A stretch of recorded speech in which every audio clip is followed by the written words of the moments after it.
Merci, Monsieur le Président. Monsieur le Ministre, Madame la Présidente de la Commission des lois, Monsieur le rapporteur, mes chers collègues, les mots ont un sens. Alors oui, après 18 mois d'état d'urgence difficile pour tous les Français, nous sommes satisfaits de passer de l'urgence à la vigilance sanitaire. Après l'état d'urgence sanitaire qui était indispensable pour enrayer immédiatement la propagation dévastatrice d'une pandémie mondiale, après la gestion de la sortie de crise sanitaire qui a notamment vu la mise en place d'un pass sanitaire, nous entrons dans une phase de surveillance des indicateurs. Nous en sommes là aujourd'hui parce que notre pays a su faire les bons choix, ne vous en déplaise, et tirer rapidement les enregistrements de ses erreurs et mettre en place une boîte à outils efficace. Si, avec près de 70% de personnes vaccinées, la France est l'une des championnes du monde de la vaccination, notre pays vient même d'être classé 7e en termes de gestion de la crise sanitaire dans les pays de l'OCDE, nous ne pouvons envisager l'arrêt complet des mesures que nous avons adoptées jusqu'à présent. Le ministre de la Santé a rappelé les chiffres. Nous constatons une augmentation de la diffusion du virus en France d'environ 10%.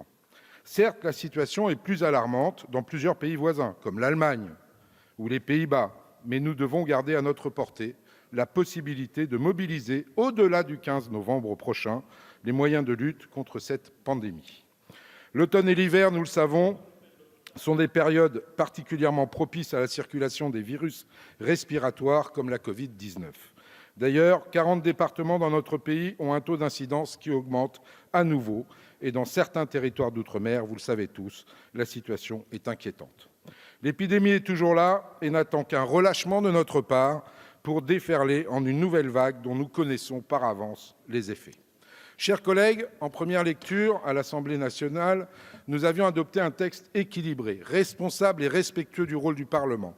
Le Sénat a détricoté ce que nous avions fait.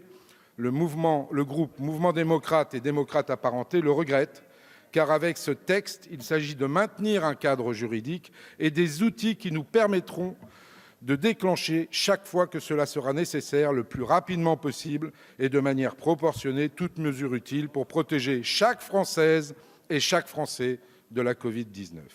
Avant-hier, dans cet hémicycle, nous avons entendu certains de nos collègues de l'opposition crier au déni du rôle du Parlement. Notre groupe a, tout au long des 11 textes sur la crise sanitaire que nous avons examinés, veillé au respect de nos prérogatives. La date du 15 novembre pour la fin du régime de gestion de la sortie de crise sanitaire, c'est le groupe démocrate qui l'a obtenu, afin que le gouvernement repasse devant le Parlement pour l'adoption d'un nouveau dispositif si le contexte le nécessite. Aujourd'hui, dans la droite ligne de l'avis du Conseil d'État et du Conseil des scientifiques, nous pensons indispensable d'avoir un cadre juridique jusqu'au 31 juillet 2022 afin de donner suffisamment de prévisibilité et de lisibilité au combat que nous devons mener contre cette pandémie. Prévisibilité et lisibilité, c'est laisser la possibilité au gouvernement d'agir le plus rapidement possible. Mais c'est aussi donner aux représentants du peuple que nous sommes la possibilité de juger du bien-fondé des décisions prises par l'exécutif dans les 4 semaines qui suivent cette prise de décision, avec le recul nécessaire à l'évolution de ces mesures. Donc, nous ne faisons pas fi du contrôle parlementaire. C'est aussi la raison pour laquelle, avec la majorité, nous avons souhaité la remise de plusieurs rapports échelonnés sur l'ensemble de la période et notre collègue Philippe Vigier, au nom de notre groupe, a demandé au ministre de la Santé, dans cet hémicycle, un débat au sein de notre Assemblée en février prochain. Ce débat, nous l'aurons et chaque groupe politique pourra s'exprimer, juger si l'action du gouvernement est pertinente et efficace. Ce débat, le groupe démocrate le portera avec exigence et vigilance, et la vigilance qui s'impose.